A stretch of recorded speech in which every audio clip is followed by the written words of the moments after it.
Yeah, I'm excited to talk to you because I know you talk a lot about the ideology of communism, the Chinese Communist Party, and I think it was interesting during the Trump administration. There was a lot of talk about this being an ideological battle. Mike Pompeo talked about that a lot, but with the Biden administration, that conversation has pretty much entirely dropped. Even when they are talking about China as a threat to the U.S., it's never brought to the realm of ideology. Why do you think focusing on communist ideology is so important to the discussion about China? Because it defines the essence of the division. It explains why the Chinese Communist Party is aggressive. In order to understand the actions of the CCP, you need to understand their ideology of communism.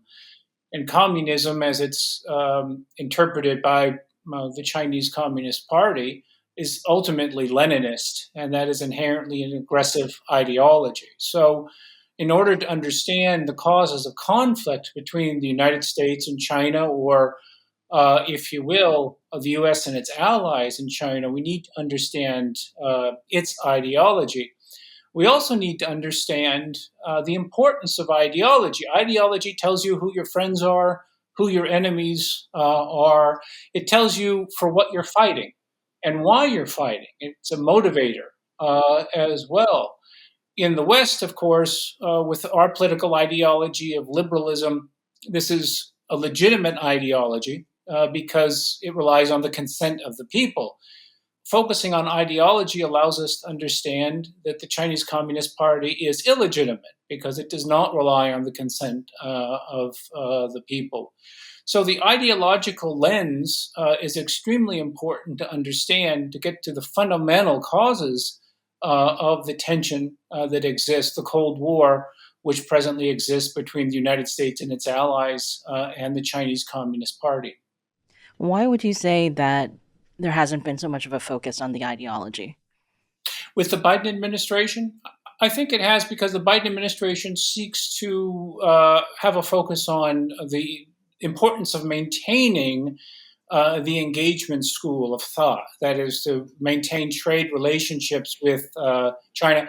The Biden administration is the last gasp, in my mind, of the old regime. These are guys who are going back and trying to put Humpty Dumpty back together to try to return it to the happy time that existed for the engagement school in the 90s and in the noughties and until the Trump administration.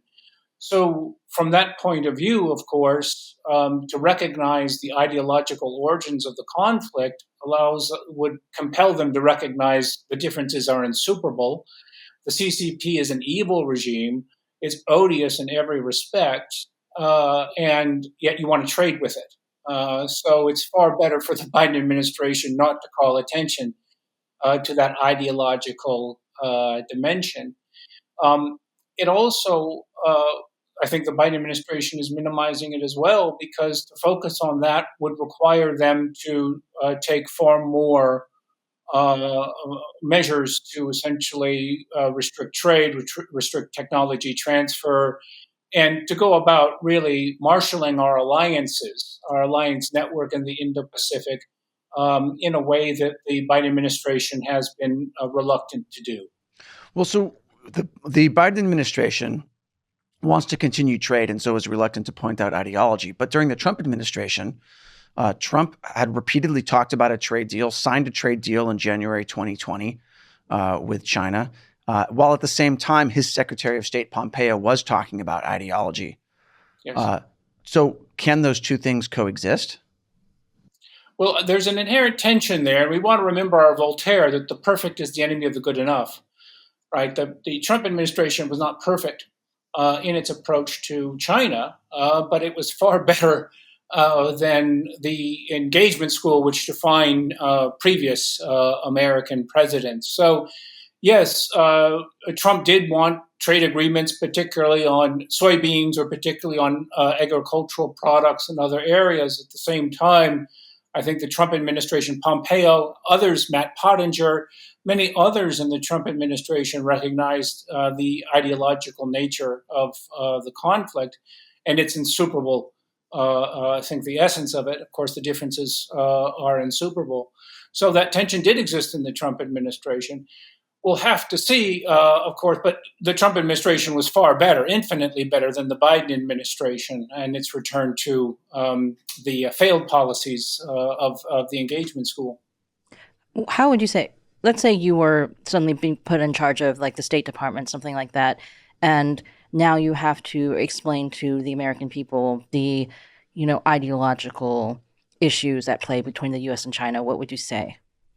Well, certainly, it's a very important issue that the United States has a political tradition. It has an ideology which stands for maximizing freedom of the American people, of liberty, and supporting those elements around the world. In contrast, the CCP is obviously definitive of tyranny, an ideology which is aggressive, which oppresses the Chinese people.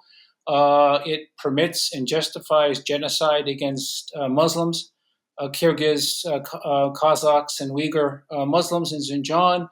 It's defined by gross human rights abuses.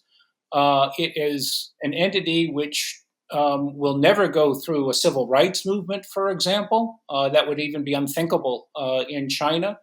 The United States was able to correct many of its flaws by going through a civil rights movement to provide greater opportunity for women, for greater opportunity for racial and sexual minorities. Those are elements which are unthinkable in China controlled by the CCP. So if we look at the ideological origins of this conflict, it allows us to see that fundamental difference between the United States and its political tradition of liberalism, small l, that is the ideology of political liberalism, versus the brutality and the absolutely inhuman nature of communism.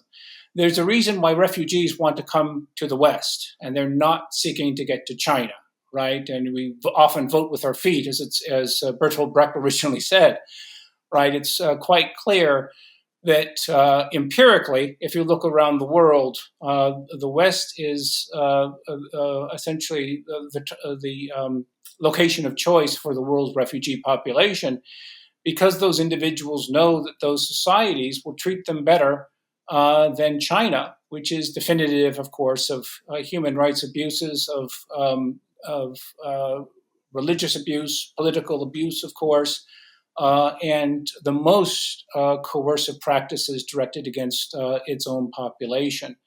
I think those points are important to make when we're conveying to global audiences, but also to the American people themselves, that we're in this ideological struggle, and it is a test, much like the Cold War was a test between Soviet communism and broadly Western liberalism. So too, we're in essentially the new Cold War, where that ideological component is definitive of it. And it allows us to understand why we need to win the conflict, because the dispositive question of the 21st century is going to be, is there still a future for freedom in international politics? Is there still a champion for freedom, or is freedom in retrograde, essentially, and the future of tyranny will be essentially the future of will be the dominant political force and ideology of the 21st century. So that dispositive question is being answered right now, and it's very important for people to understand the stakes that are at the root of it.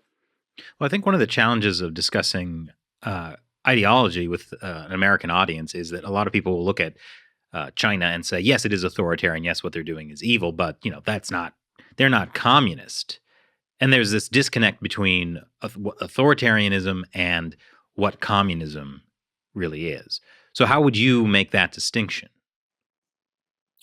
Well, I would say that they're totalitarian, and that the communism is a totalitarian ideology.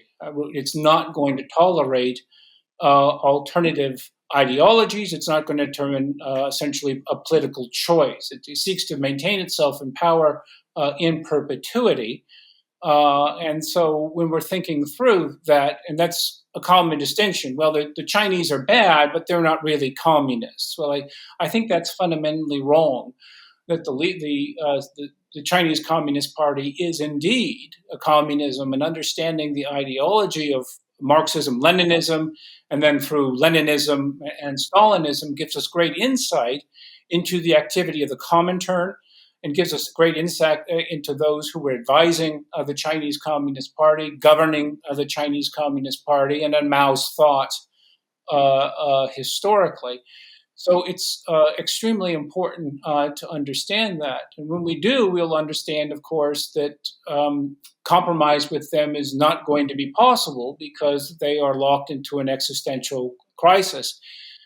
We talked about ideology before. For communists, of course, having that external foe, internal foes, of course, are absolutely critical to have, but also that external foe, the capitalist West or the United States specifically, are very important for a regime which fundamentally is illegitimate and it seeks to use enemies, internal or domestic, to essentially have an element or a grasp on a claim to legitimacy. So when we look at it, it's not authoritarian. You have at root, this is the Chinese Communist Party, which is, again, a Leninist one, and it is one which is seeking to advance that Leninist agenda, which is to spread its power, to engage and to defeat all other ideologies, most important of which, of course, would be the United States.